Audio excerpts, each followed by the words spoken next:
Graças a Deus, que a paz e a graça do Senhor seja com todos então. Estamos mais uma vez aqui para a nossa aula sobre o Evangelho do Reino, a nossa terceira aula do nosso curso de Fundamentos. Na página 9 então da apostila, só para lembrar então, eu não vou citar todos os versículos, não vou ler da Bíblia todos os versículos. Peço que os irmãos então, conforme estudam, ou vão dando pausa no vídeo e vão abrindo os versículos, ou depois do término da aula façam uma revisão e voltem então para abrir na Bíblia os versículos. Amém? Vamos ler então o Evangelho do Reino. Vamos ler o seguinte texto escrito por Paulo, o apóstolo, na carta aos Gálatas. É Gálatas capítulo 1, do versículo 6 ao 9. Estou admirado de que tão depressa estejais desertando daquele que vos chamou na graça de Cristo para outro evangelho, o qual não é outro, senão que alguns de vós perturbam e querem perverter o evangelho de Cristo. Mas ainda que nós mesmos, ou um anjo do céu, vos pregasse outro evangelho, além do que já pregamos, seja anátema. Como antes temos dito, assim agora novamente o digo: se alguém vos pregar outro evangelho, além do que já recebestes, seja anátema.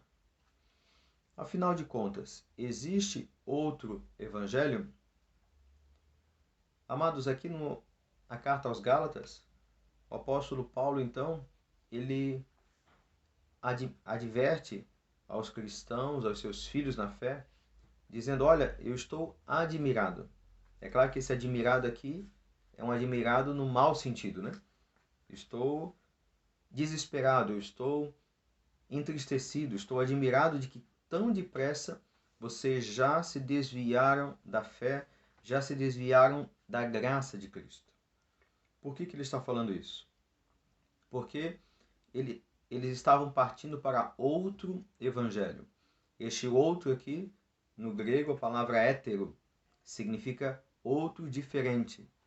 Algo contrário, algo totalmente diferente, com novas características. Então, quando ele está falando, olha, vocês não podem partir para outro evangelho, um evangelho diferente. Então ele ressalta dizendo, olha, mesmo se eu voltasse aí e pregasse outro evangelho, ou se algum apóstolo, ou até mesmo se um anjo do céu viesse e pregasse outro evangelho, então pode expulsar que não é um anjo, é um demônio, é algo enviado pelo diabo para tirar a fé de vocês.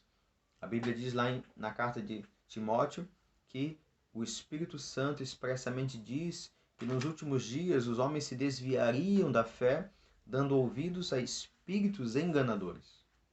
Então, é de interesse de Satanás que passamos para outro evangelho, que nos desviemos do evangelho de Cristo e partamos então para um evangelho mais moderno, um evangelho com novas características, um evangelho doce, mais suave, mais fácil, um evangelho que coloca o homem no centro e tira Deus do centro. Afinal de contas, existe outro evangelho? Parece que sim. Desde o início da igreja começaram a ser pregados outros evangelhos que Jesus não pregou, nem os apóstolos pregaram, ou seja, distorções. Outro evangelho, então, são distorções do verdadeiro evangelho. E hoje em dia isso não é diferente. É só olharmos para a igreja de hoje. Muitos homens, muitas doutrinas, muitas palavras, etc. Principalmente hoje, amados, com o avanço da internet, onde antigamente você ouvia a palavra de Deus de pessoas de sua confiança, de seus pastores, de líderes, professores de escola dominical e assim por diante. Hoje em dia, com o avanço da internet, assim como eu estou fazendo agora, é fácil para qualquer pessoa parar na frente de uma câmera e falar o que quiser e colocar na internet. E o título dessa mensagem que ela grava é Palavra de Deus. Assim diz o Senhor, eu tenho uma mensagem de Deus para a tua vida, e assim por diante. E então É claro que sempre existem aqueles que são fiéis a Deus, mas no meio disso existem aqueles que não são fiéis a Deus, que falam aquilo que está no seu coração. Então, falam aquilo que distorcem da palavra de Deus, falam aquilo que está no seu próprio coração, na sua própria mente. A palavra de Deus diz que muitos, então, não pregam o evangelho que foi inspirado pelo Espírito de Deus, mas fazem profecias inspiradas na sua própria mente carnal. Então, hoje, se entrarmos na internet, existem muitos que dizem: olha, eu tenho uma mensagem de Deus para você, olha, isso Deus manda te dizer, e assim por diante. Palavras essas, então, completamente contrárias à sã doutrina. E as pessoas que não têm a sua vida, a sua fé baseada na palavra de Deus, acabam acreditando em qualquer um que diz: olha, eu tenho uma mensagem de Deus para você. Antigamente usava-se muito a palavra crente, referindo-se a cristãos, e era sinônimo de seriedade, honestidade e integridade. Hoje o mais comum é evangélico. Entretanto, não carrega sobre si o testemunho de outrora. Existe até a terrível expressão de evangélico praticante na boca de pessoas.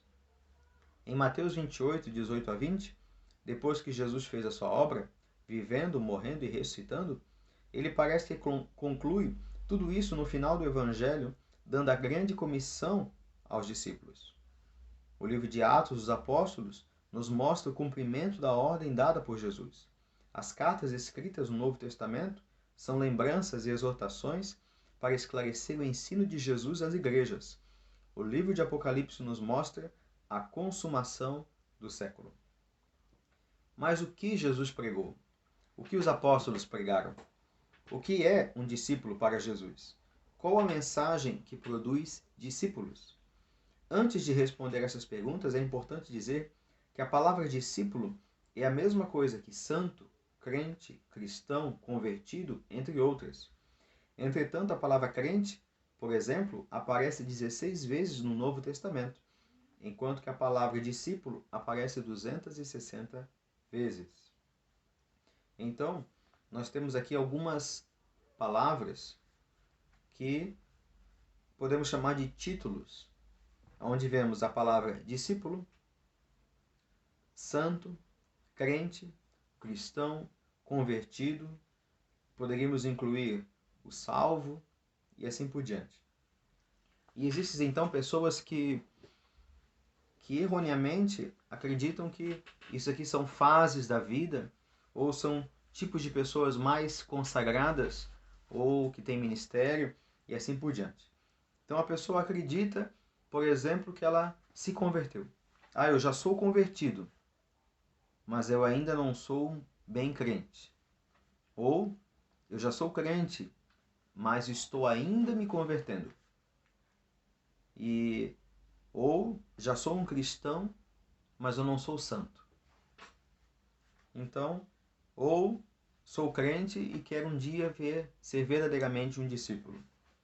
Então há confusão, mas na palavra de Deus, quando ela fala essas palavras, esses títulos, ela sempre está se referindo ao mesmo grupo de pessoas, a mesma pessoa, ou seja, a Igreja de Cristo. A diferença é que cada uma dessas palavras, ela denota um aspecto, uma característica dos filhos de Deus, daqueles que são Igreja do Senhor. Então, por exemplo, a palavra discípulo significa aquele que aprende, aquele que segue o mestre. Crente significa aquele que crê. Santo, aquele que foi santificado pelo sangue de Jesus. Aquele que vive agora uma novidade de vida. Cristão significa pequeno Cristo, uma pessoa que representa a Cristo. E aqui nós temos a palavra convertido, que é alguém que vivia num mundo, né? Era do mundo, vivia a sua natureza adâmica, então, ativamente, e agora ela foi convertida, ela foi transformada, agora ela é uma nova pessoa. Mas então, de maneira nenhuma, uma palavra dessa é como uma escada para ir até outra. Não. Sempre está falando da mesma pessoa. Aquele que é de fato um cristão é porque se converteu. É porque agora foi santificado e deve viver em santidade. É de fato um crente, alguém que acredita na palavra do Senhor. E é um discípulo porque aprende com o Senhor e obedece ao Senhor. Então, todas essas palavras aqui, de todas essas palavras, a palavra mais abrangente é a palavra discípulo. É uma palavra que ela atrai mais uma responsabilidade. Então, eu tenho que me entender todos os dias como um discípulo de Cristo. Ele é meu mestre, ele é meu Senhor, ele me comanda, ele me dá ordens e eu o obedeço, eu o sirvo. Ele é o meu mestre, eu o obedeço em tudo e eu o imito. Amém? Jesus semeava a palavra do reino. Então, aqui na página 9 e 10, nós temos vários versículos onde ressaltam que Jesus sempre pregava o evangelho do reino. Então, Jesus veio para essa terra para estabelecer o reino de Deus. Deus reinando sobre os homens. É Mateus capítulo 4, versículo 23. E percorria Jesus toda a Galileia, ensinando nas sinagogas, pregando o evangelho do reino e curando a todas as doenças e enfermidades entre o povo. Eu vou pular algumas aqui, peço que os irmãos então leiam todas, mas eu vou ler apenas mais duas. Lá em Lucas 16:16, a lei e os profetas vigoraram até João. Desde então é anunciado o evangelho do reino de Deus, e todo homem se esforça para entrar nele. E Atos 20:25, e eis agora, sei que nenhum de vós, por entre os quais passei pregando o reino de Deus, jamais tornará a ver o meu rosto. Aqui então temos o apóstolo Paulo. Então, tanto Jesus quanto os discípulos, os apóstolos, eles pregavam o evangelho do reino. Amém? Nós vamos entender mais agora, então, o que é o reino de Deus. Mais para frente nós temos um capítulo, né? Passagens mais esclarecedoras, mas agora vamos dar as introduções. Então, o reino de Deus, ele não é algo visível, ele vai um dia ser completamente visível, mas o reino de Deus, ele é Deus reinando na minha vida. O reino de Deus não é um país como o Brasil, como os Estados Unidos. O reino de Deus não é como um reino humano, onde vemos fisicamente um rei e o seu povo, e os seus soldados, e a sua província, e as suas extremidades de terra. Não. O reino de Deus é espiritual. Deus, ele está nos céus, reinando sobre nós. Amém? Vamos adentrar agora a questão do senhorio de Jesus Cristo. A morte de Jesus é uma parte do Evangelho, mas existe mais. Depois da queda, a natureza do homem ficou estragada, podre. O Evangelho pregado hoje é: aceite Jesus. Mas o Evangelho pregado por Jesus era o Evangelho do reino. E este Evangelho do reino fala: Jesus, me aceite. Né? Então, hoje muito se fala assim: vem aqui para aceitar Jesus. Quando falamos de aceitar Jesus, infelizmente há um simbolismo como se Jesus fosse um pobre coitado, Jesus fosse um mendigo, Jesus fosse alguém que precisasse ser aceito. É alguém diferente, é alguém que precisa ser ajudado. Vamos aceitá-lo em nosso meio, vamos, aceitá-lo como se ele precisasse disso. Mas o correto, pela palavra de Deus, lá no Evangelho de João, é: mas a todos que o receberam, não o aceitaram, receberam, mas a todos que o receberam também o poder de se tornarem, então, filhos de Deus. Então, para ser salvo, biblicamente, não é aceitar Jesus, é receber Jesus na minha vida, então, para me governar, para ser o Senhor da minha vida. Muitas das pregações dos apóstolos falam da morte de Jesus, mas todas falam da ressurreição. Ela aponta, mostra que Jesus é o Messias, o Rei, que veio para ser o Senhor e dono. Atos 2:38. Arrepender. Metanoia, no original grego, significa mudança de rumo, mudança de atitude interior, mudança de mente. Deixo de ser independente, passo a ser dependente de Deus. Então, nós estamos vendo ainda sobre o senhorio de Cristo e adentramos um pouco sobre arrependimento. Mais para frente nós temos um capítulo só sobre arrependimento, onde falaremos bem detalhadamente todas as implicações do verdadeiro arrependimento, do arrependimento bíblico. Amém? Agora, apenas de introdução, a palavra arrependimento, ela significa mudança de mente.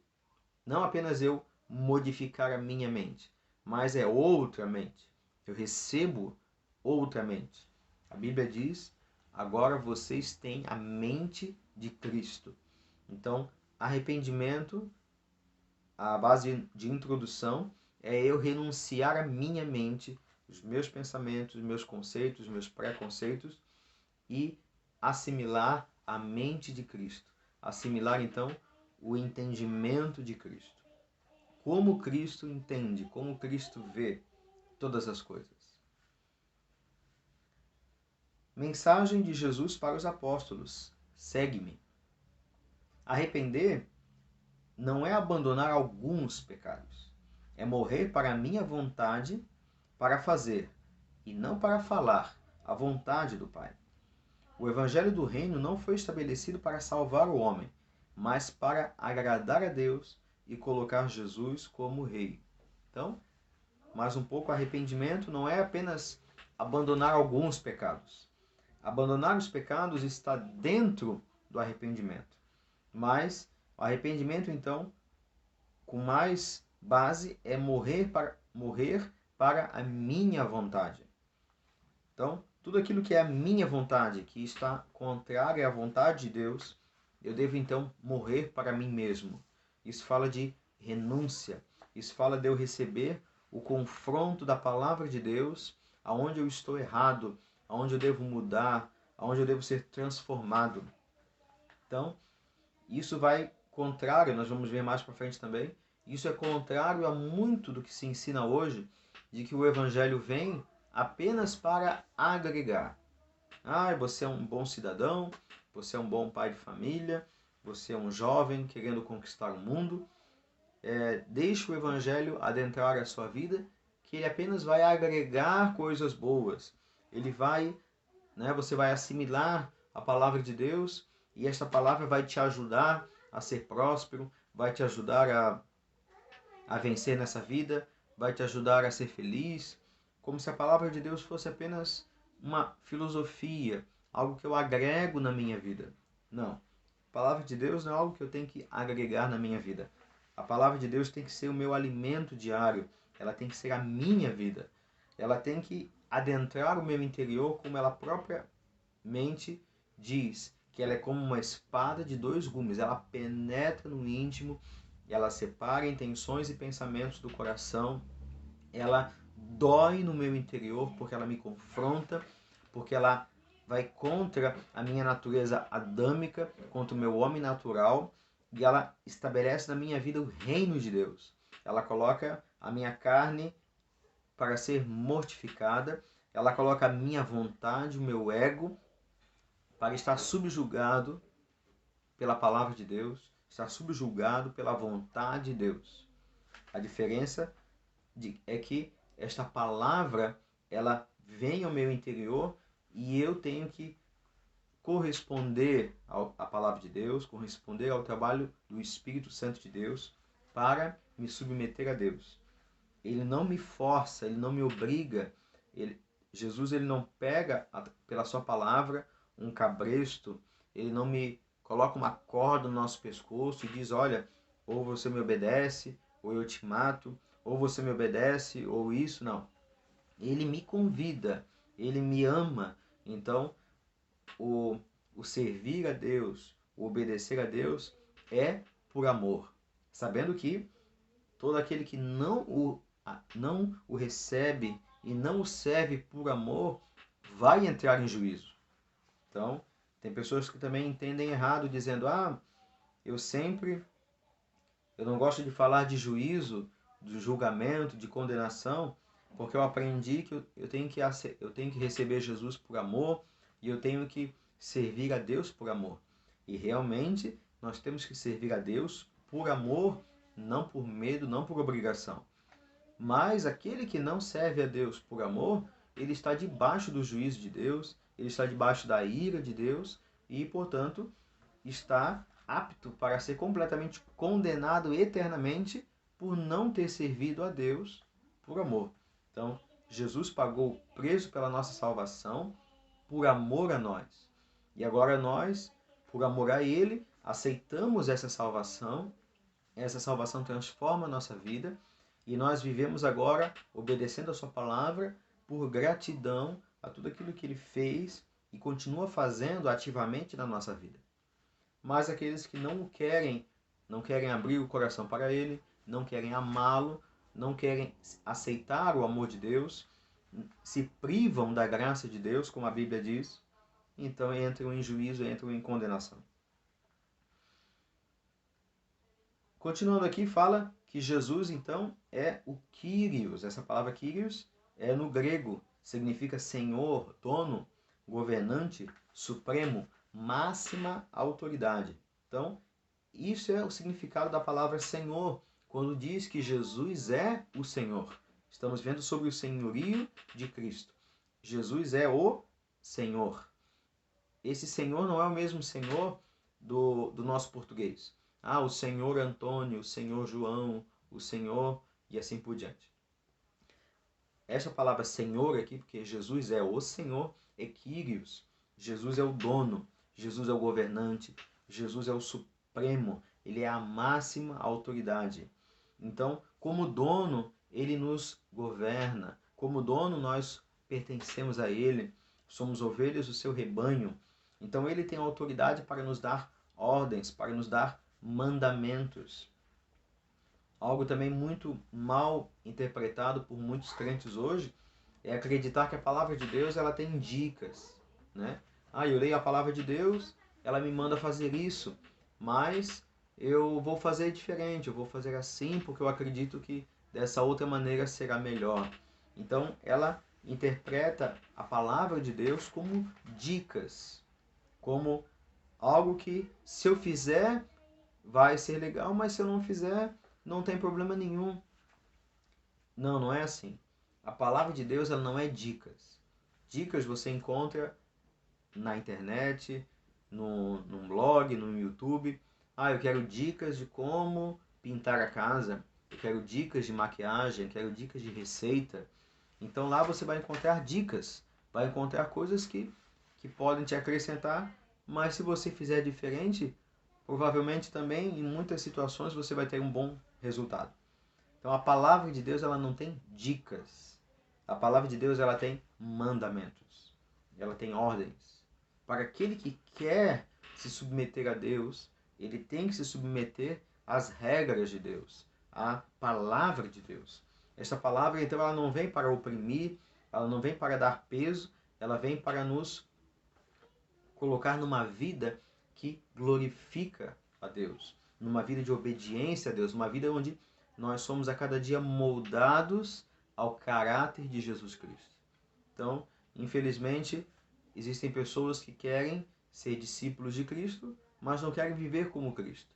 Então, não dá certo. Então, o discípulo é aquele que aprende com as palavras do Mestre e com as atitudes do Mestre. Então, nós temos que entender, praticar aquilo que Jesus disse e copiar em todos os nossos momentos, em nossa vida diária, as atitudes que Jesus teve aqui nessa terra. Continuando então, vemos aqui a mensagem Jesus é o Senhor é muito pregada e cantada na igreja hoje, mas não tem muito significado, ou é apenas um desejo, um alvo a ser atingido algum dia. Como nós falamos, eu não posso dizer, eu sou cristão, mas o meu alvo é que um dia a minha vida esteja debaixo do senhorio de Cristo. Não. Para que eu seja um cristão hoje, para que eu seja um crente, um salvo hoje, eu tenho que ser hoje discípulo de Cristo. Eu tenho que ser hoje, estar com a minha vida debaixo do senhorio de Cristo. Então, ou Jesus é o meu Senhor e eu sou salvo, ou Jesus não é o meu Senhor e eu não sou salvo. É isso que a palavra de Deus ensina. Este é o puro, integral evangelho do reino de Deus. Quando uma pessoa é salva, ela entra para o reino de Deus e está debaixo do governo de Jesus Cristo. Ela é salva da sua independência para ser salvo, ou melhor, ela é salva da sua independência para ser dependente de Jesus. O senhorio de Jesus não é uma opção para ser salvo, é uma condição. Amém? Então, nós não podemos, como diz aqui na frente, não podemos prometer vida eterna para alguém que não quer obedecer os mandamentos de Deus. Existe hoje o universalismo, que é uma teoria, né? uma filosofia, uma heresia, que acredita que todos um dia vão ser salvos. Independente se ele está na igreja, independente se ele não está, Jesus o ama, Jesus morreu na cruz por ele, e ele vai ser salvo. Deus vai ter pena de todos. Na hora do juízo, Deus não vai mandar ninguém para o inferno. Deus é tão bonzinho que ele sempre vai dar um jeitinho para mandar todos para o céu. Primeiro que Jesus, o juiz universal, ele não é brasileiro, ele não tem jeitinho, certo? Jesus, ele tem a sua palavra, esta palavra vai nos julgar no último dia, diz o Evangelho de João. Esta palavra julgará no último dia. Então, esta palavra não é dica, esta palavra é a nossa carta magna, onde temos que acreditar, viver e obedecer, porque esta palavra nos julgará no último dia. Então, se eu estou de acordo com a palavra de Deus, eu estou tranquilo com relação ao meu dia do julgamento. Agora, se eu acredito na palavra de Deus e não coloco ela em prática, então eu não posso estar confortável, porque eu serei julgado e serei encontrado então como mentiroso, como alguém que não obedeceu à palavra de Deus. Então Jesus disse aos seus discípulos: se alguém quer vir após mim, negue-se a si mesmo, tome a sua cruz e siga-me. Não podemos prometer a vida eterna para alguém que não foi tocado no seu ego, no seu eu, e continua independente de Jesus. Amados, nós vamos adentrar agora a questão da prática, o que implica, então, o senhorio de Cristo, sobre tomar o jugo de Jesus, vai falar sobre confessar os pecados e a diferença do evangelho do reino e o evangelho das ofertas, este evangelho pseudo, falso, que muitas vezes a gente ouve nos nossos dias. Amém? Então, eu vou estar encerrando este vídeo e continuo no próximo vídeo. Graças a Deus. Graças a Deus. Então, estamos aqui para a continuação, na página 11 da nossa apostila. Texto fora de contexto é pretexto. Tomar o jugo. Se alguém quer ser agradado, mas não se está querendo agradar ao rei, vai ler em Mateus 11, 28 o seguinte: vinde a mim todos os que estáis cansados e sobrecarregados, e eu vos aliviarei. Sem ler o próximo versículo, 29. Tomai sobre vós o meu jugo, e aprendei de mim, que sou manso e humilde de coração, e encontrareis descanso para as vossas almas. Qual era o jugo de Jesus? Fazer a vontade do Pai. Então, por que nós estamos falando que um texto fora de contexto é o pretexto? Porque lemos aqui: vinde a mim todos os que estáis cansados e sobrecarregados, e eu vos aliviarei. Então, Jesus está de braços abertos. Amém? E realmente ele está. Ele mesmo disse essa frase: Só que, assim como num discurso, assim como numa conversa, eu não posso simplesmente ir lá e colher uma palavra ou uma frase do meio de uma situação, do meio de uma conversa, e fazer dessa frase toda a minha verdade. Então, é igual um vídeo como estamos gravando aqui, um vídeo de meia hora com todo um ensino. Se pegar apenas uma frase isolada ali e distorcer ela, dá para dizer que o que está sendo pregado é mentira. Mas todo o contexto tem que ser analisado. Então, Jesus disse: "Vinde a mim todos os que estáis cansados e sobrecarregados, e eu vos aliviarei." Então, se eu pegar só isso, eu posso mal interpretar, dizendo: olha, Jesus está de braços abertos para todos. Qualquer pessoa que chegar até Ele, cansada, sobrecarregada, por causa das dificuldades da vida, por causa do seu pecado, por causa daquilo que ela está colhendo de ruim, Jesus vai sempre aliviar ela. Então, o que eu preciso fazer? Vir até Jesus. Venho até Jesus, vou para a igreja e Jesus vai me aliviar. Então, essa é parte da verdade. E como parte da verdade, eu posso incluir coisas dizendo: olha, você não precisa fazer nada. É só vir para Jesus, é só vir para a igreja. É só não faltar ao culto, é só ofertar corretamente, é só dizimar corretamente e está tudo correto. Mas o que Jesus continua dizendo é o seguinte: tomai sobre vós o meu jugo e apreendei de mim, que sou manso e humilde de coração, e encontrareis descanso para as vossas almas. Então ele dá a contrapartida e conclui, dizendo: olha, vocês estão cansados e sobrecarregados? Beleza? Venham até mim. Venham até mim que eu vou aliviar vocês.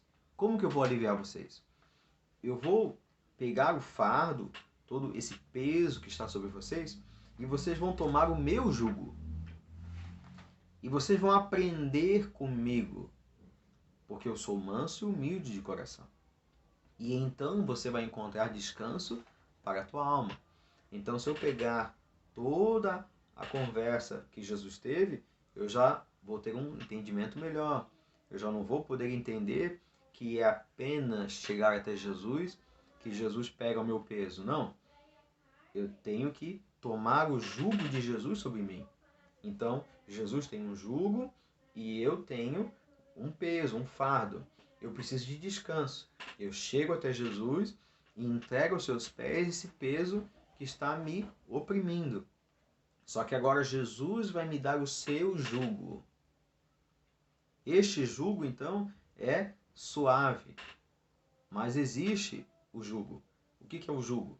Então, no momento onde existe a carroça e existe um boi, então o jugo é a canga, é aquela madeira, aquele arco de madeira que fica no pescoço, aos ombros do boi. E aonde existe dois bois, um do lado do outro, da onde vem a palavra cônjuge, o mesmo jugo, onde dois bois carregam a mesma carroça. Então, quando Jesus fala: tomai sobre vós o meu jugo, então quer dizer que existem situações, existem mandamentos, existe um estilo de vida, existem práticas, existe um modelo de vida agora que eu tenho que aprender com Jesus.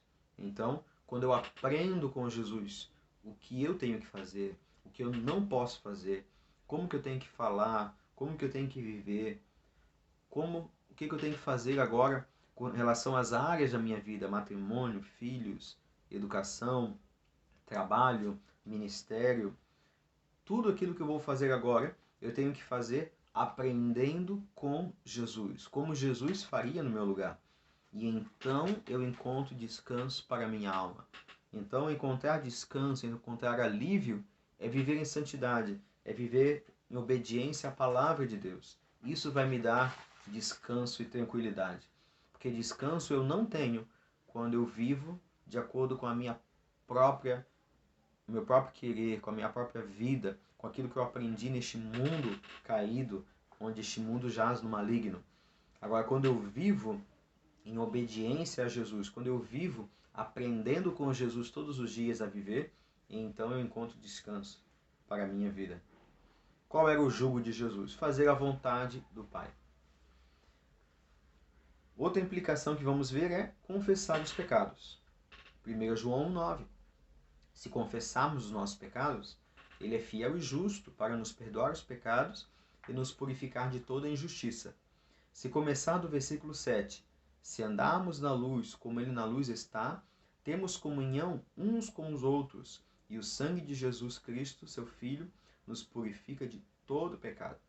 Onde andar na luz significa uma vida transparente diante de Deus e dos irmãos, porque Deus estabeleceu a igreja como meio para a cura e tratamento do caráter do discípulo de Jesus. Então, aqui também existe um versículo que pode ser mal interpretado, onde eu pequei, eu falhei, eu preciso do perdão de Deus. Então, se eu começar assim, se confessar os meus pecados, Ele é fiel e justo para nos perdoar os pecados e purificar de toda injustiça. Então, é só eu pecar à vontade e todo dia eu dizer, Jesus, me perdoa porque eu pequei. E Ele sempre vai me perdoar. Não é isso que diz. Tem toda uma continuação que diz, se andarmos na luz. Então, andar na luz é uma vida transparente, uma vida onde eu não tenho uma vida oculta.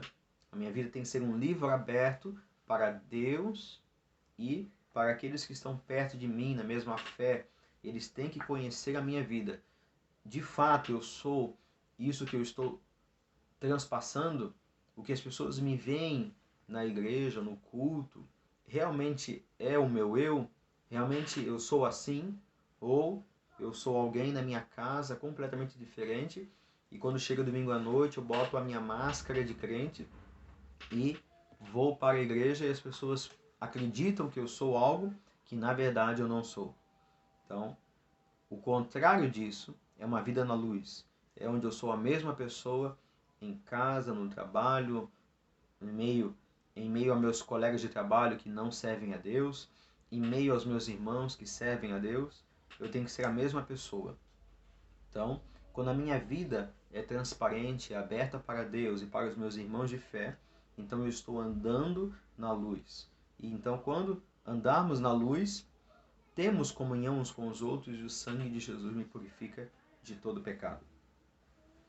Então, apenas para falar um pouco mais sobre confissão de pecados, estamos vendo aqui o que eu tenho que fazer então para ser livre dos meus pecados. Nós temos que entender que quando nós nos encontramos com Jesus, então Ele nos purificou de todo o nosso pecado. Tudo aquilo que nós vivemos, desde quando criamos consciência, lá na nossa infância, até o momento que nos entregamos a Jesus. Então, a nossa vida é uma vida baseada no nosso coração, no nosso achismo, naquilo que o mundo nos ensinava. Então, que era viver independentes de Deus, fazer a nossa própria vontade. Então, se era vício, se era linguajar, era linguajar, se era roupa, se era atitudes pecaminosas, se era omissões. Então, várias são as vertentes, vários são os tipos de vida pecaminosa que alguém pode ter. Por isso fala lá em Isaías que cada um se desviava pelo seu caminho. Existem vários e vários caminhos para estar afastado de Deus. Mas o único caminho para chegar até Deus é Jesus Cristo. Amém? Então, nos encontramos com Jesus, mas e os meus pecados agora, depois que eu me converti? Como é que fica? Eu fui perdoado dos pecados, como a Bíblia diz, na época da ignorância, na época que eu não servia a Deus. Mas hoje eu já sirvo a Deus, eu conheço a verdade e acabei pecando. O que eu tenho que fazer? Será que acabou tudo? Perdi tudo? Deus agora não me ama mais? O Espírito Santo foi embora? Será que eu nunca me converti de verdade? O que acontece? Então, se eu pecar hoje, com o meu coração em paz, se eu pecar hoje e não ter nenhum tipo de peso, peco tranquilamente, então é porque eu nunca me converti de verdade. Porque a Bíblia diz que aquele que tem nele a semente divina não pode continuar pecando. Então, não pode viver na prática do pecado. Então, se um cristão ele peca, ele falha, seja com Deus ou com alguém, se ele peca, o Espírito Santo convence do seu pecado. Então, ele realmente, em dado momento, ele fica sem paz, ele fica com aperto no coração, porque ele sabe que errou, sabe que falhou. Ah, mas o Espírito Santo ele me acusa do meu pecado? É claro que não. Quem acusa é Satanás. Qual a diferença da acusação de Satanás e do convencimento do Espírito Santo? A diferença é crucial porque ela é para onde ela nos impulsiona. Preste muita atenção. Se eu pecar, o diabo vai vir acusar. Como que ele vai acusar?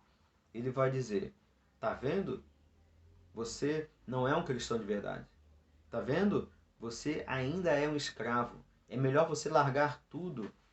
Ó, você tá vendo? Alguém falhou contigo, e você falhou também. Foi bem merecido.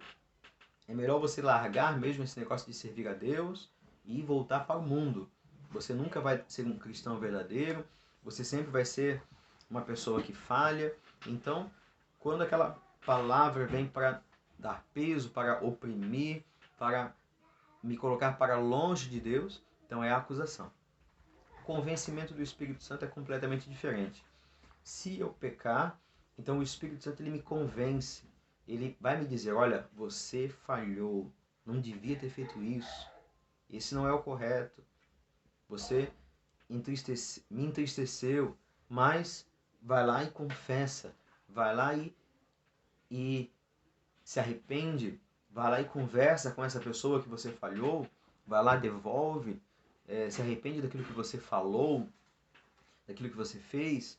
Ou se foi diretamente apenas com Deus, se arrepende, peça perdão, conserte isso que você está fazendo, procure o irmão tal, procure o pastor tal, vai lá, abre o teu coração para ele, confesse, peça para ele orar por você. Então, deixa que eu vou aquecer o teu coração novamente. Então, o Espírito Santo ele nos convence para se voltarmos para ele. Enquanto que o diabo joga, né, como diz, joga na nossa cara para que nos afastemos de Deus cada vez mais, nos enfraquecemos e desanimemos, o Espírito Santo ele nos convence dizendo: olha, você falhou, mas eu estou aqui para te ajudar, abre o teu coração, venha orar, venha jejuar, venha pedir ajuda para um irmão que está sobre você, um irmão que tem autoridade para orar por você e vai dar tudo certo. Então, o Espírito Santo ele me convence para que eu me volte para Deus. Amém? Então, se eu pecar, né, hoje, e nós pecamos todos os dias, certo? A diferença é que o nosso pecado ele não é um pecado consciente, programado, é um pecado acidental. O cristão verdadeiro ele não peca por agenda, ele não bota lá na agenda dele: amanhã, tal hora, eu vou pecar. Eu vou encontrar tal pessoa que eu não devia e vou comprar algo que não devia. Ou vou encontrar uma outra mulher amanhã e vou trair a minha esposa. Está aqui na minha agenda. Amanhã eu vou me encontrar com outra mulher. Então isso é pecado consciente, é pecado que me afasta da graça. Agora, amados, falando sobre o pecado quando é acidental. Então, como que eu tenho que me arrepender? Como que eu tenho que pedir perdão? Como que eu tenho que confessar o meu pecado? Eu já estou no caminho do Senhor e acabei falhando com Deus, acidentalmente. Então a palavra de Deus ela não ensina a pedir perdão. Ela não ensina a ficar pegando na roupa de Deus e puxando e insistindo: me perdoa, me perdoa, me perdoa, prometendo: eu não vou fazer mais isso, como uma criança faz com seu pai. A palavra de Deus fala: se confessarmos os nossos pecados, Ele é fiel e justo para nos perdoar os pecados e purificar de toda injustiça. Ou seja, não é pedir o perdão. O perdão é algo que eu vou colher de Deus. o que eu tenho que semear? Eu tenho que semear a confissão. Confissão aqui é eu declarar, eu colocar para fora. Em outras palavras, eu tenho que vomitar diante de Deus todo o meu erro, todo o meu pecado, toda a minha falha, pensamentos, atitudes, omissões, tudo aquilo que eu falhei com Deus. Eu tenho que ser sincero com Deus. Eu não posso me esconder. Eu não posso maquiar o meu pecado, maquiar a minha falha. Ah, Senhor, eu fiz, mas a culpa foi do outro. Ah, eu fiz, mas é que eu estava fraco. Eu fiz, mas não era essa a minha intenção. Não. Quando eu confesso meu pecado, eu tenho que assinar embaixo. A palavra aqui para confessar é homologar. Homologar significa assinar embaixo. Significa concordar que aquilo é a verdade. Então, confessar o meu pecado é como se fosse eu pegar uma folha, escrever todos os meus pecados e assinar embaixo, dizendo: Deus, tudo isso aqui foi eu que fiz. Eu assumo, tá aqui, ó, assinado embaixo, foi eu que fiz. Eu reconheço o meu pecado. Nós vemos muito da boca de Davi no Salmo, ele falando: Senhor, eu confessei o meu pecado, eu assumi o meu pecado.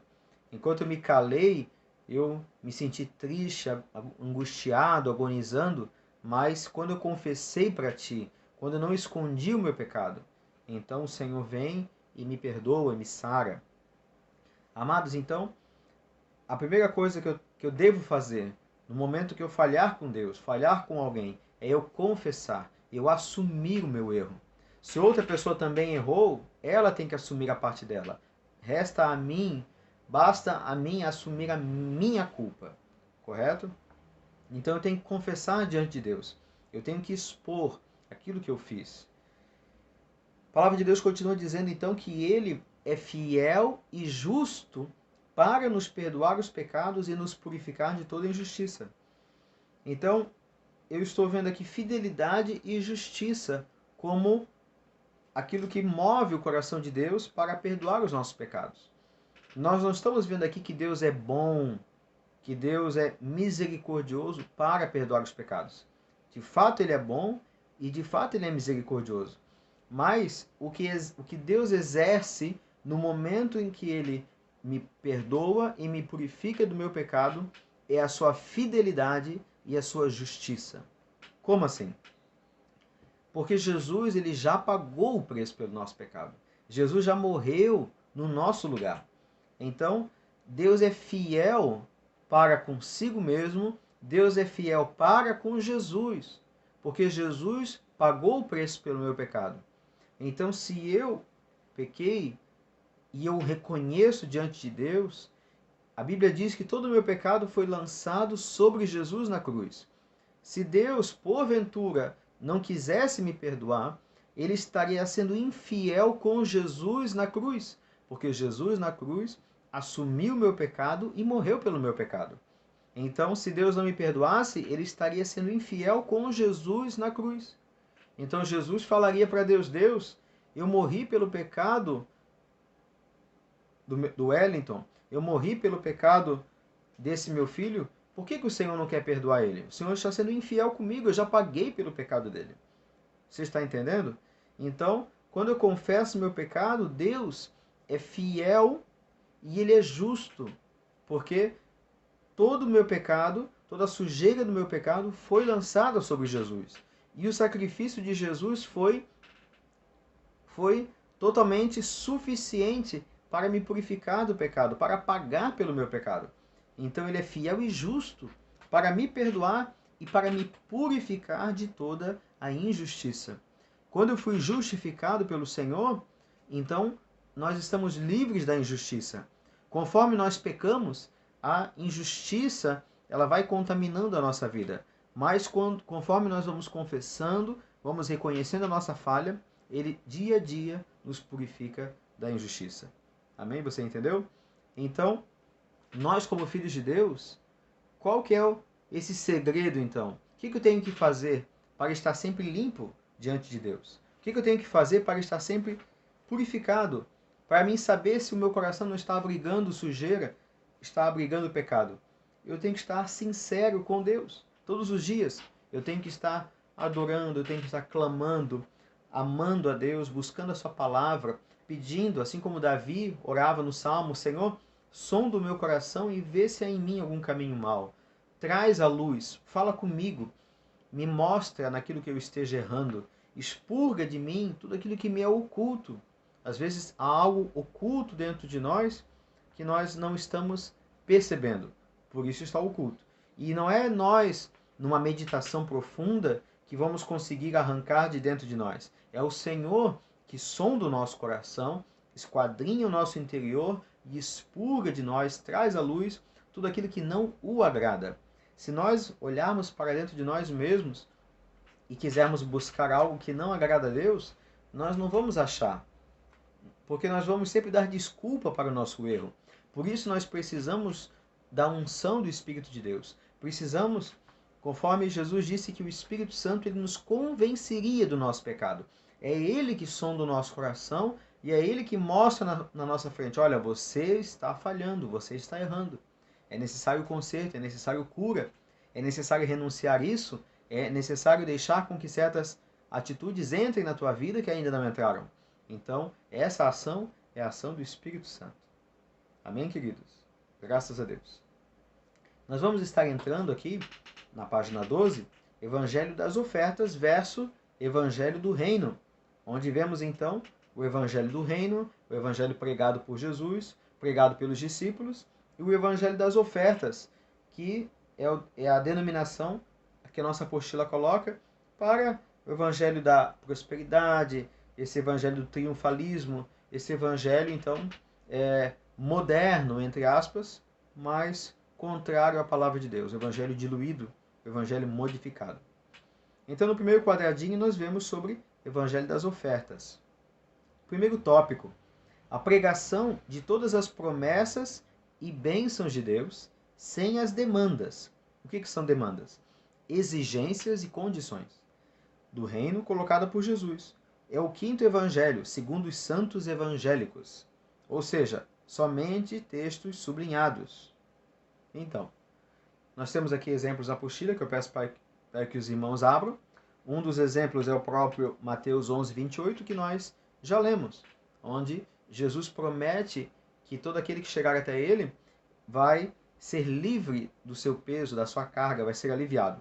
Mas existe a demanda, existe o tomai sobre mim todo o jugo, tomai sobre vós, melhor dizendo, o meu jugo, e aprendei de mim, que sou manso e humilde. Então, nesse primeiro tópico, estamos vendo que o evangelho adulterado, o evangelho que hoje faz sucesso em púlpitos de igrejas, em canais de YouTube e assim por diante, este evangelho diluído, ele atenta para as promessas de Deus sem as demandas, sem as condições. Eu chego para o meu filho e digo, filho, se você passar de ano sem ficar com notas baixas, sem ficar lá para a segunda época, sem precisar daquelas recuperações, né? Assim por diante. Se você passar direto com notas boas, com notas acima da média, eu vou te dar uma bicicleta nova no final do ano. Então, meu filho vai lá e reprova. Chega no Natal, ele diz, pai, cadê a minha bicicleta? E eu vou lá e dou uma bicicleta para ele. Tá aqui, filho, eu prometi uma bicicleta. Então, que tipo de pai sou eu? Um pai, a princípio, sem palavra. Porque o que eu falei para ele? Eu não falei assim, filho, final do ano eu vou te dar uma bicicleta. Eu falei, filho, se você passar de ano, você ganha uma bicicleta. Ou seja, se não passar de ano, não ganha bicicleta. Então, se eu der uma bicicleta sem ele passar de ano, a falha, em primeiro lugar, está em mim. Eu estou sendo uma pessoa sem caráter, sem palavra, porque eu falei algo e não cumpri. E este evangelho das ofertas, então, ele se assemelha a isso. É aquele evangelho que chega para Deus e diz, Deus, o Senhor prometeu prosperidade. O Senhor prometeu que estaria comigo. O Senhor prometeu que estaria me dando força. O Senhor prometeu que tudo que eu colocasse a mão seria abençoado, que eu seria feliz na terra, que eu seria poderoso e assim por diante. Só que a palavra de Deus, sempre quando fala de suas promessas, e existem as promessas de Deus, elas sempre estão ligadas a demandas, a exigências, a contrapartida que nós temos para com Deus.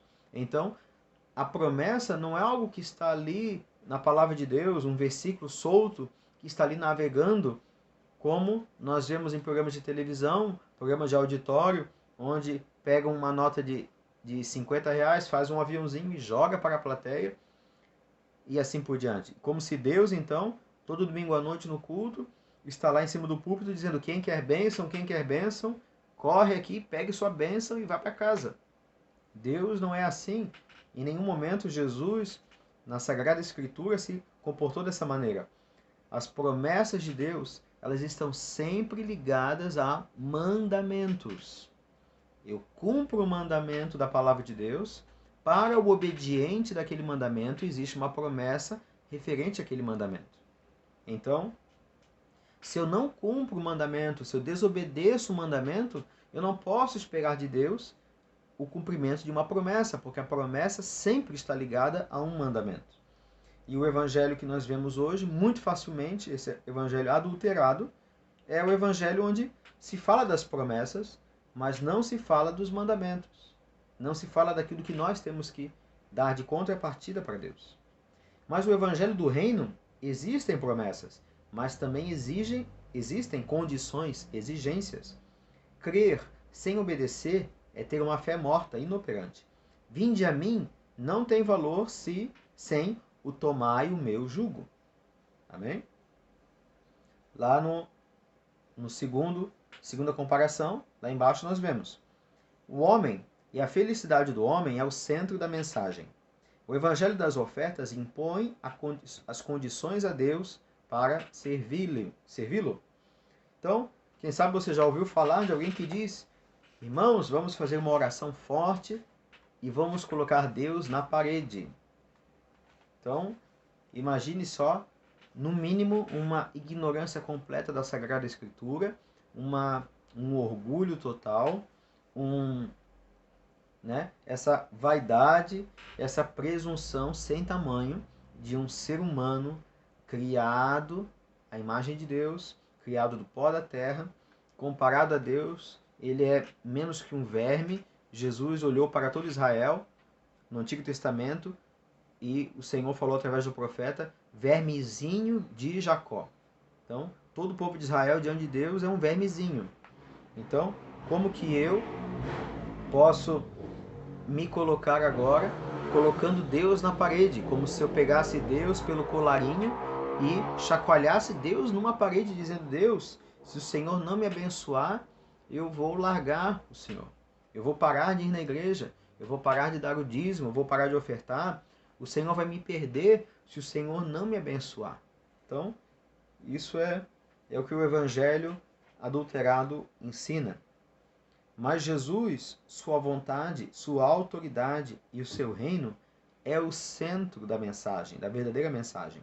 O homem deve buscar a Deus e a sua vontade.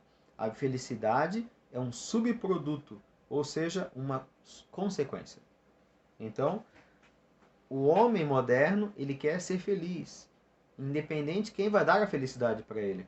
Se alguém fala para ele: Jesus vai te dar felicidade, ele vai para a igreja e diz: Jesus, eu estou aqui porque eu quero ser feliz. Esse é o evangelho adulterado. O evangelho do reino é o evangelho que coloca o homem sob o governo de Deus. Este homem vai ser triste ou vai ser feliz? Vai ser feliz, mas como consequência de ter a sua vida na presença de Deus. Não é a felicidade dele que está em primeiro lugar, é a vontade de Deus. Mas então, a felicidade do homem, ela vem como consequência de viver para Deus. Deus não é o Senhor, é um servo a serviço do homem. Então, nesse evangelho horripilante que se prega muito hoje, Deus não é um Senhor, não é o Senhor, mas é um servo. Então, o homem dá as regras para Deus e Deus obedece o homem. Mas, na verdade, no reino, Deus é o Senhor e nós somos os seus servos. Amém? Então, até mesmo quando eu oro, eu não devo orar dizendo: Senhor, acordei de manhã, Senhor, aqui está os meus pedidos para hoje, aqui está aquilo que eu quero que o Senhor faça hoje. Senhor, faça isso, faça aquilo, faça aquilo, faça aquilo. Como se Deus fosse um serviçal a meu dispor. A minha oração, ela tem que ser com humildade, com reconhecimento de que eu, criatura, sou filho, mas sou criatura, sou pequeno, e estou diante da autoridade máxima de todo o universo. Ele é soberano, ele é grande. Então eu não dou ordens para ele.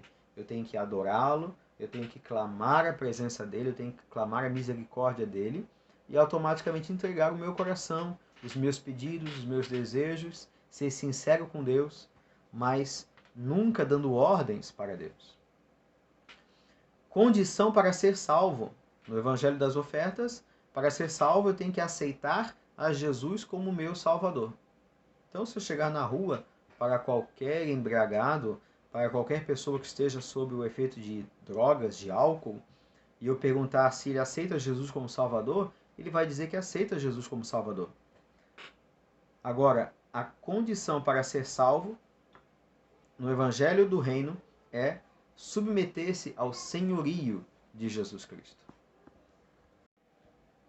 Como nós já falávamos, então, me submeter ao senhorio de Cristo, ao governo de Jesus como Kyrios, então eu estou sendo salvo.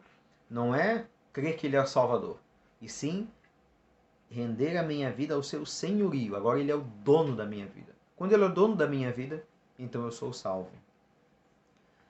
No Evangelho das Ofertas, a conversão é sem compromisso. Ou seja, me converti, mas eu não preciso ter compromisso com nada, nem com ninguém. Nem com lideranças, nem com irmãos, nem com a igreja local. É algo que cresce muito nos nossos dias, os desigrejados. Eu acredito que existem muitas pessoas sinceras que, por alguns motivos, seja lutas pessoais, seja falhas delas, seja falha de lideranças que estiveram sobre elas, consequências intempéries ruins que aconteceram na vida dela, na vida dos seus íntimos. Ela deixou de congregar por algum motivo ou outro, mas tão logo ela deixa a poeira baixar de várias e várias circunstâncias que isso aconteceram na vida dela, ela deve voltar a procurar uma liderança, uma igreja local de confiança, uma igreja bíblica, uma igreja que realmente tenha bom testemunho, uma igreja que realmente tenha a graça de Deus, pessoas na liderança que são pessoas, homens, mulheres de Deus, fiéis à palavra de Deus, para congregar. Então, mas o que muitas pessoas, infelizmente, têm feito hoje é dizer que se converteram, mas não querem compromisso, nem com lideranças, nem com irmãos, nem com ninguém. Então, isso não é bíblico, porque se nós somos o corpo de Cristo, o corpo tem que estar junto, os membros deste corpo têm que estar junto. Eu não posso ser um graveto para fazer uma fogueira se eu for um graveto separado do resto. Mas no Evangelho do Reino de Deus, a conversão tem as condições, faz parte das condições para ser um discípulo de Cristo. Então, não é conversão sem compromisso, mas conversão com condições, com exigências para ser um verdadeiro discípulo. O convertido, ele tem que ter o caráter de Cristo, ele tem que ter vida com Deus, ele tem que ter compromisso com o reino de Deus. No Evangelho das Ofertas, consagração, que seria uma dedicação total da vida a Deus, é um passo opcional e progressivo depois da conversão. Ou seja, eu me converti e se eu quiser me consagrar, eu vou me consagrando aos poucos. E principalmente se eu quero ser líder, ter um ministério, daí sim eu vou me consagrando. Mas enquanto eu for apenas um membro, não tenho um ministério ativo, eu não preciso me consagrar tanto assim. Mas, na palavra de Deus, consagração é conversão. Conversão é consagração. Então, porque consagração fala de santidade.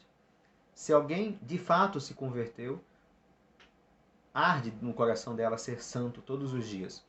Então, se não arde no coração dela o desejo de renunciar ao pecado dia a dia, não é porque ela ainda não tem ministério, é porque ela ainda não se converteu. Então, o primeiro evangelho falso diz que o reino é no futuro, na segunda vinda de Cristo. Mas, na verdade, o reino é presente e futuro. Já vivemos o reino de Deus. E o reino é no céu. Não, o reino não é no céu. O reino é o governo de Deus em nossas vidas, aqui e agora. Também no céu, mas já começa aqui. Qual evangelho vivemos? Que semente estamos plantando? Que o Espírito Santo nos dê graça e coragem para viver e proclamar o evangelho que Jesus nos trouxe. Amém. Temos aqui a diferença de reino e império, aqui na página 13. Romanos 14, 17. Porque o reino de Deus não consiste no comer e no beber, mas na justiça, na paz e na alegria no Espírito Santo. Colossenses 1, 12 e 13. Dando graças ao Pai, que nos fez idôneos, para participar da herança dos santos na luz, e que nos tirou do império das trevas e nos transportou para o reino do Filho do seu amado. Existem dois domínios, o reino da luz e o império das trevas. Então, não podemos confundir em reino das trevas e reino da luz. Não. Existe o reino da luz. E quando falamos de trevas, é império das trevas.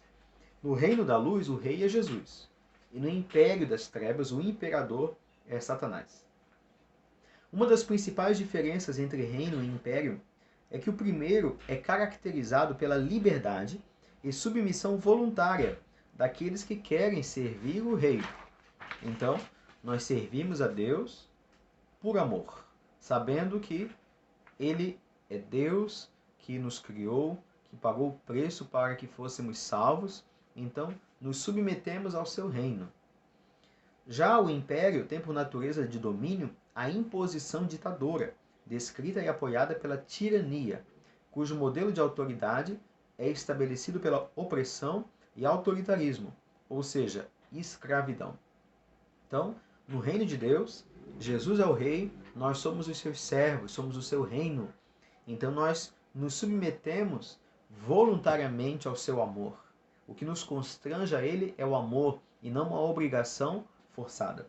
Agora, o império, quem está debaixo de um império, está debaixo de uma ditadura, de uma imposição ditatorial, onde ele oprime, onde ele escraviza os seus súditos.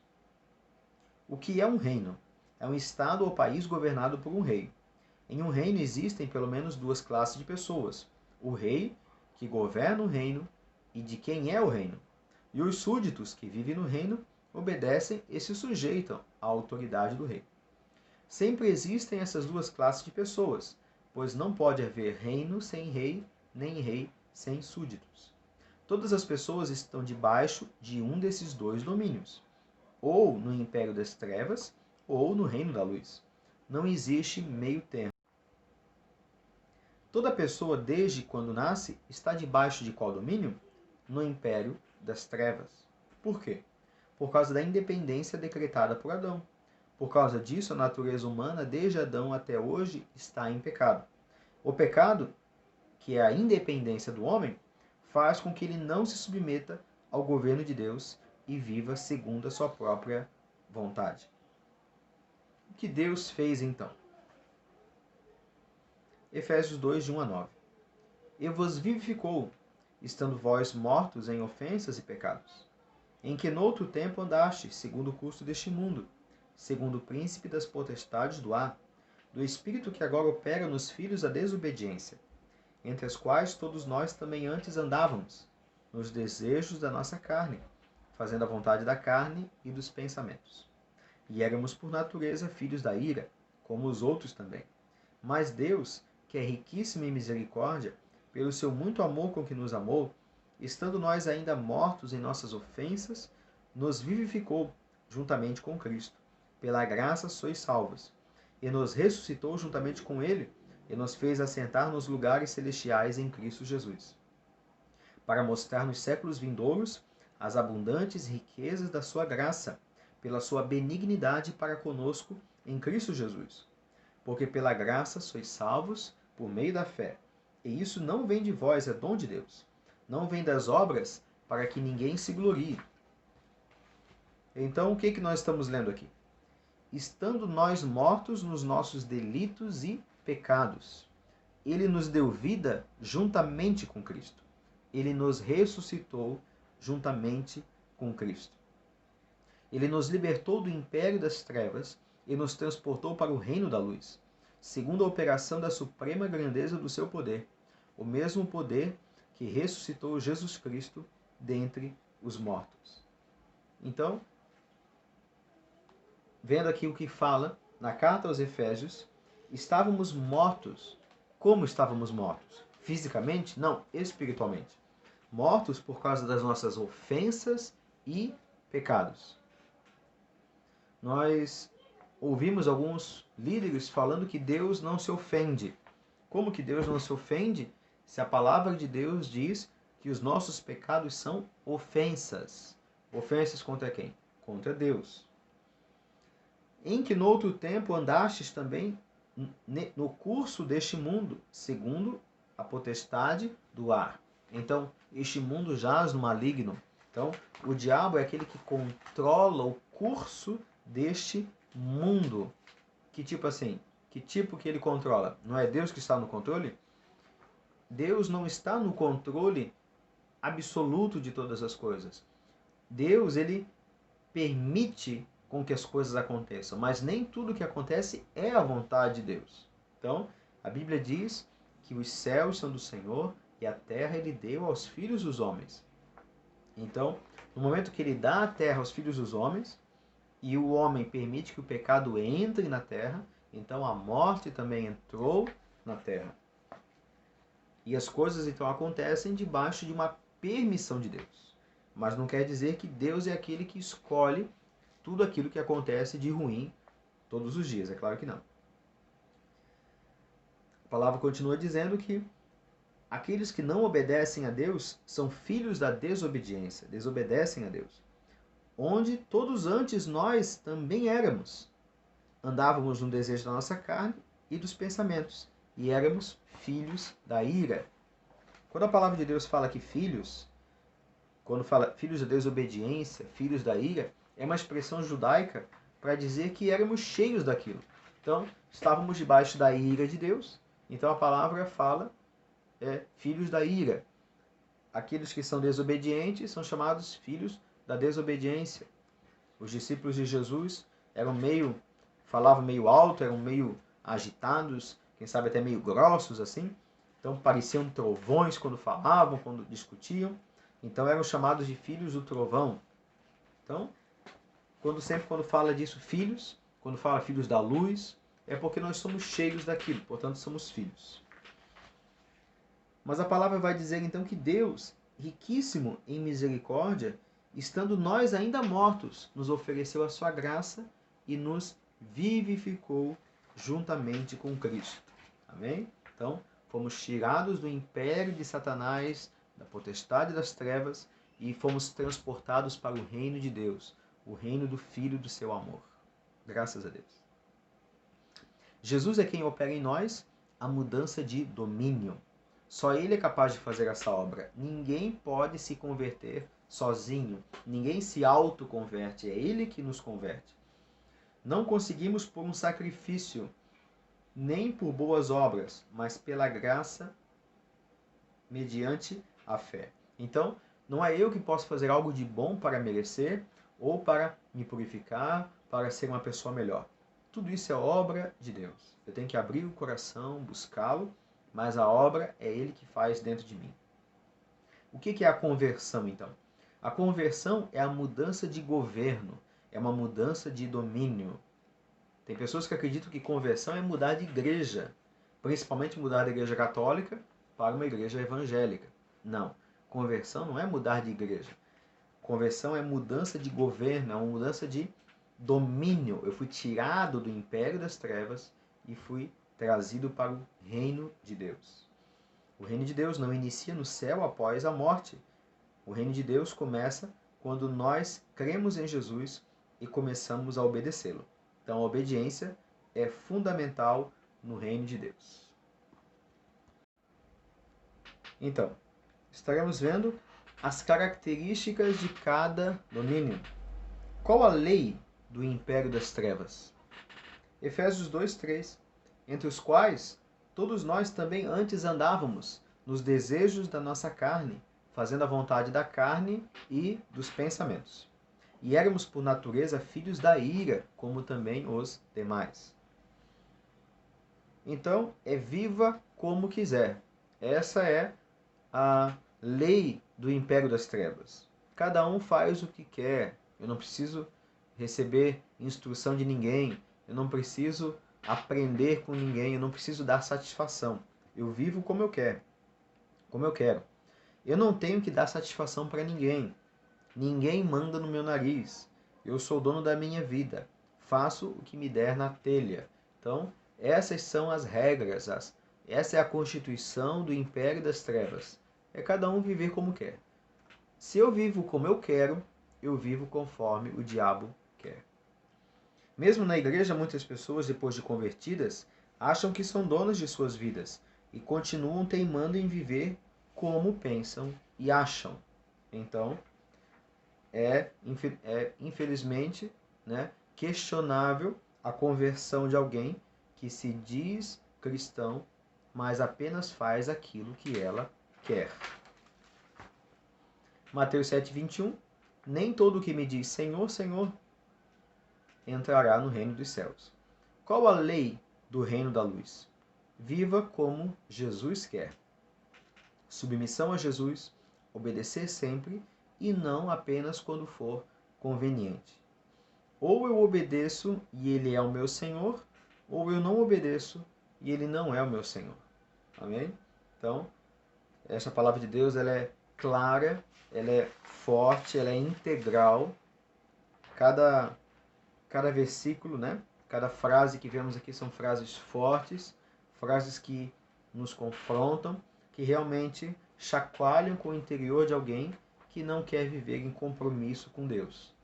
Então, ou eu sou salvo e ele é o meu Senhor, ou eu obedeço e ele é o meu Senhor, ou eu não sou salvo, ou ele não é meu Senhor, portanto eu não o obedeço. Amém, queridos? Então, fica aqui o término da nossa terceira aula sobre o Evangelho do Reino. E logo mais, então, estarei passando os questionários para os irmãos entregarem. Fiquem com Deus. Qualquer dúvida, então, nos comentários.